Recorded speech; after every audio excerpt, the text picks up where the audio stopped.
Hey everyone, Steve here from Blackaddr Audio. In this video today I'm going to demonstrate how quick and easy it is to create a custom effect for the Aviate Audio Multiverse using their Effect Creator software. So today we're going to make a tremolo because that's a pretty simple effect. So we start off by naming our effect, filling in our company info, giving it a short name and giving it a description. The short name is what actually appears on the physical hardware pedal when the effect's being modified. And tremolo will be the name of our class that we write in C++. We're also going to add in my company logo. And there's a bit of a glitch there with the screen capture, so it only shows the image for just a moment. But in the real program, it stays on the screen. And we'll create add in the pedal icon, which shows up on the virtual pedal board.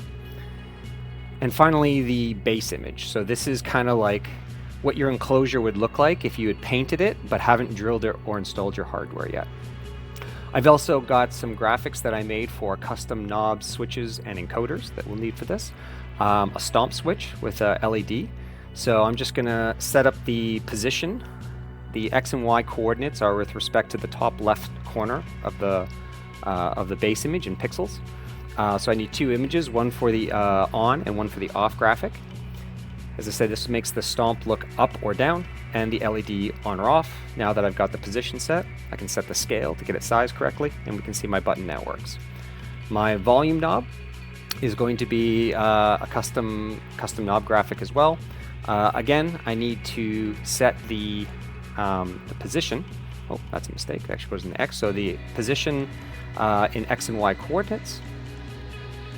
And I'll need to set the scale as well. You can see it's a little small there, so let's increase the scale. Now it looks good. You need to set the height of the image. I'll explain a bit later why that's the case, but it needs to know how many pixels tall it is. And I clicked on the SVL, which is suppress value label. So that's so that when I'm modifying the control, I don't see text underneath it saying what the control is set to. I will keep that on for my encoder, and you'll see why that's helpful in a moment. But for most of my knobs, I usually keep the value label turned off. So my next one is I need a waveform control. This is going to let me select which of several discrete waveforms the tremolo modulation is going to use. So I've got a graphic for that. It's a chicken head knob. And I'll need to set the position, of course. So that'll be in the center of the vertical center. And I'll need to set the scale so it's about the right size. Now you'll notice on the right hand side there the encoder says error, and it's because I need to give my position labels. So I'm going to have sine wave, triangle wave, square wave, sawtooth, and random. So this is just a comma separated list, and now you can see that as I rotate my knob, the label underneath is showing the value. So that's why the SVL tick box, suppress value label, is not ticked for that control. All right, next up, my tremolo needs a rate control. So this will control the speed of the tremolo. And I'm going to keep a consistent graphical style for all my knobs, so it'll be the same graphic file that I used for the volume. And this time, this knob is going to go from 0 to 10, just like the volume knob did. The default value will be about 2.5. And the step value is going to be 0.1. So that means when I turn my knob, it's going to range from 0 to 10 in 0.1 increments. And the default value will be 2.5. I need to set the position of the knob. You'll notice the Y position will be the same Y position that the volume had. So that's an easy number to figure out. And I'll set the scale to exactly the same. So it was 2.6 for the volume. So let's set it to 2.6 for the rate as well. And we've got a rate knob. I turned on the SVL. And I've got my height set to 70. Great, next control. So you notice I'm clicking that add button at the top every time I add a new control to the table. So the next one's going to be depth. This sets the depth of the modulation, the volume modulation for the tremolo effect. Same graphic file as my other two knobs. This will also go from 0 to 10. My default for my depth, I'm going to set it high, like 7.5 out of 10. So that it gets a nice beefy modulation by default. Step is 0.1 again. Same graphic file as the other ones. Height is 70 pixels of that graphic file. Set my position up. Again, the Y position will be the same as all my other ones.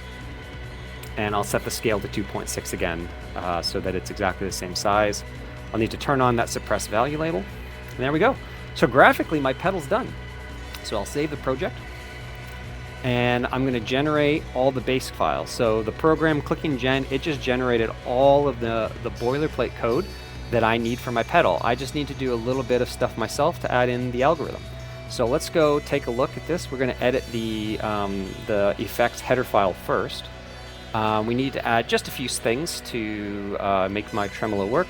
So I'm going to be using the LFO class that comes with the Aviate Audio Developer API. So I'll need to add an include statement to make sure that I'm including that header file. So that comes in the libbasics functions header. That'll give me access to the low frequency oscillator. And I'll also need to add a public member. Now you'll notice these start-end comments, and what those are is those are markers to tell you where you can put your own custom code, so that if you do regen because you change your controls, you won't accidentally erase your own code.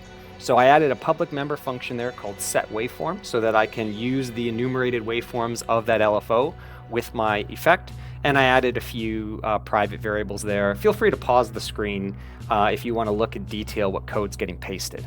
So now we're into the Tremolo CPP file. I just got a very few things here to do. I've got to set up my LFO in the constructor. So I'll set the default type and set the roundness factor, so that makes sure that I don't get aliasing. The processing loop is super simple. So I deleted the default volume pedal control and I just added in the loop to do the LFO. Again, just pause the video if you want to read that code in depth, but you're really just applying the modulation and depth to the input data samples. I do need to do a little bit of customization in the functions it created for controlling the controls. So my waveform, I need to convert those knob values that went from 0 to 4 into the different waveforms. So I've got a switch case there.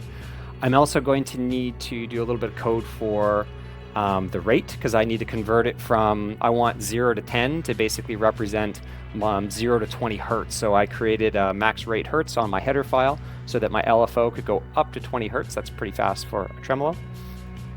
And that's it. So I edited all the code, I saved my project, I click build. Hopefully it compiles. Yeah, compile, linking's done. Install it. And we're done. There you go. That's a tremolo pedal completed in just under 7.5 minutes. It's really that easy. Okay, so let's test out this new tremolo pedal we've made in the Aviate Audio pedal board designer. I'll drop in my input, the tremolo itself, add a reverb for a little bit of extra depth, hook up the output, and I'm going to patch in the USB output so I can actually pipe that audio from the guitar into my computer easily so that I can record it for this video. Okay, so we're going to go set our preset. I'm going to build it and upload it to the board. Just press the button on the hardware pedal. There we go. Okay, and all right, it's uploaded successfully. Okay, so I'm going to be calling up my effect configuration window here for my pedal that I created in the effect creator earlier in the video. And the reverb I'm just going to leave set to the defaults for now. Yeah, that sounds good. Okay, let's see what this tremolo sounds like.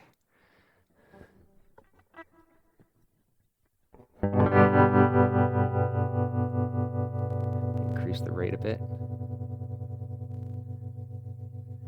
And let's increase the depth, max it out so you can really hear that modulation. All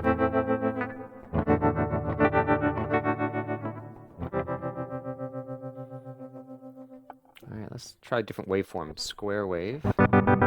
Yeah, very, very choppy, that on-off sound. And that smoothing we put in the code makes sure that the edges of the square wave are rounded so you don't get any pop or click aliasing. Very, very challenging to do on a square wave. And let's finish off by listening to the sawtooth. Yeah, very distinctive. And leave it off with maybe listen to the random.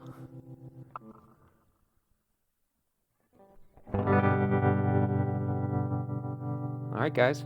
Thanks for listening.